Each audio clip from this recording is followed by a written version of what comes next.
China के शहर Beijing में समर ओलंपिक्स की तैयारियां जोरों शोरों से चल रही थी। पिछले कई सालों की कोशिशों के बाद आखिरकार इस बार चाइना को समर ओलंपिक्स 2008 होस्ट करने का पहली बार मौका दिया गया था। इसी वजह से चाइना इस इंटरनेशनल इवेंट को हर सूरत में बगैर रुकावटों के अंजाम तक पहुंचाना चाहता था, जिसके लिए $40 बिलियन यानी तकरीबन 3000 अरब रुपए खर्च करके न सिर्फ न्यू स्टेडियम्स बनवाए गए बल्कि दुनिया में अच्छा इंप्रेशन देने के लिए बीजिंग एयरपोर्ट को रिनोवेट भी किया और लोकल ट्रांसपोर्ट में हजारों नई बसेस भी ऐड की गई। लाइट्स, जनरेटर, सिक्योरिटी, ट्रांसपोर्ट सब चीजें रेडी थी, लेकिन फिर भी कुछ न कुछ गड़बड़ लग रही थी। ओलंपिक्स की ओपनिंग सेरेमनी में अब सिर्फ 2 दिन रह चुके थे। दुनिया भर की टीम बीजिंग पहुंच चुकी थी, टिकट्स भी बुक हो चुकी थी और पूरी दुनिया इस इवेंट का शिद्दत से इंतजार कर रही थी कि चाइनीज गवर्नमेंट को एक ऐसी खबर मिली जिसने उनके पैरों तले जमीन ही निकाल दी। जी हाँ, चाइना मेट्रोलॉजिकल डिपार्टमेंट ने बीजिंग में तूफानी बारिश की फोरकास्ट जारी कर दी थी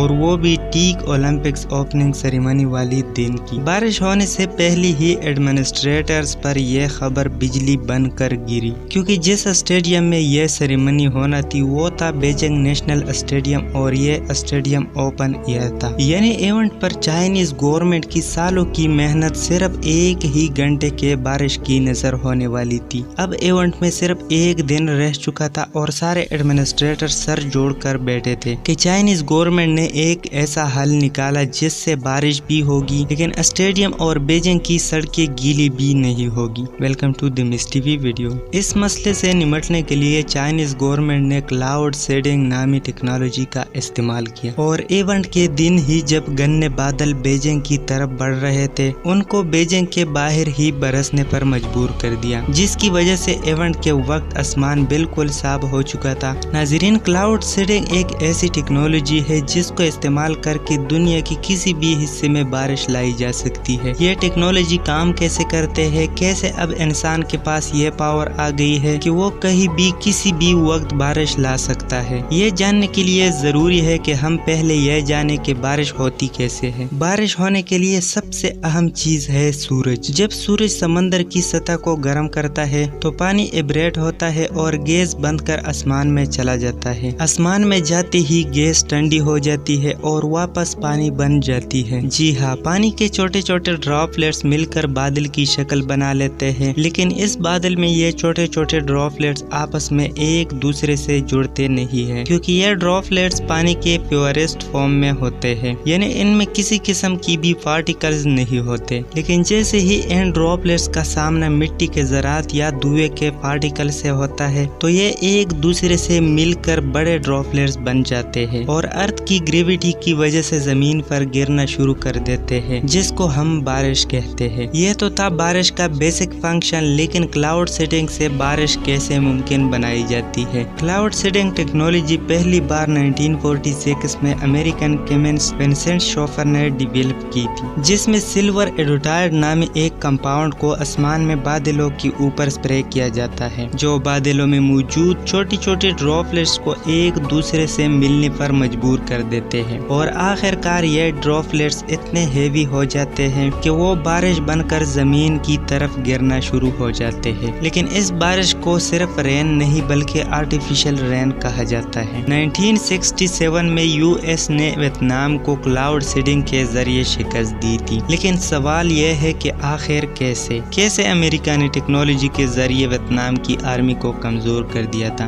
नाजरीन, हुआ कुछ यूं था कि 5 साल चलने वाली इस जंग के दौरान हर साल मानसून के सीजन में अमेरिका अपनी C-130 हरक्यूलिस इस्तेमाल करके वियतनाम के बॉर्डर पर बादलों के ऊपर चुपके क्लाउड सीडिंग करता था। इस क्लाउड सीडिंग की वजह से हर साल वियतनाम में मानसून का सीजन एक्सीडेंट हो जाता था, जिसकी वजह से खौफनाक सैलाब आते थे जो रोड तोड़ देते और पहाड़ी इलाकों में बेइंतहा बारिश की वजह से वहां लैंड स्लाइडिंग हो जाती थी और रोड्स बंद होने की वजह से वियतनाम की आर्मी की सप्लाई डिस्टर्ब हो जाती थी और वो हर गुजरते साल कमजोर होते गए। इस ऑपरेशन को अमेरिका ने ऑपरेशन उपाय का नाम दिया था, लेकिन क्लाउड सीडिंग का जो इस्तेमाल दुबई कर रहा है वो वाकई हैरान कुन है। दुबई जो ग्लैमर का दूसरा नाम माना जाता है और जहां हर किस्म का ऐश और आराम मौजूद है, लेकिन क्या आपको मालूम है कि दुबई पीने का पानी एक एक कतरा कितनी मुश्किल से जमा करता है, क्योंकि दुबई में सिर्फ साल में 10 बार बारिश होती है। इसी वजह से यहाँ कोई रिवर नहीं बहती। पानी तो दुबई के पास बेशुमार है, लेकिन ये साल्टी वाटर जो किसी भी सूरत में पीने का काबिल नहीं है। अगर ये साल्टी वाटर पिया जाए तो ये इंसान को एक ही झटके में मार भी सकता है। तो आखिर दुबई पीने का मीठा पानी लाता कहाँ से है? इसके लिए दुबई में बहुत जॉइंट रिवर्स हाउस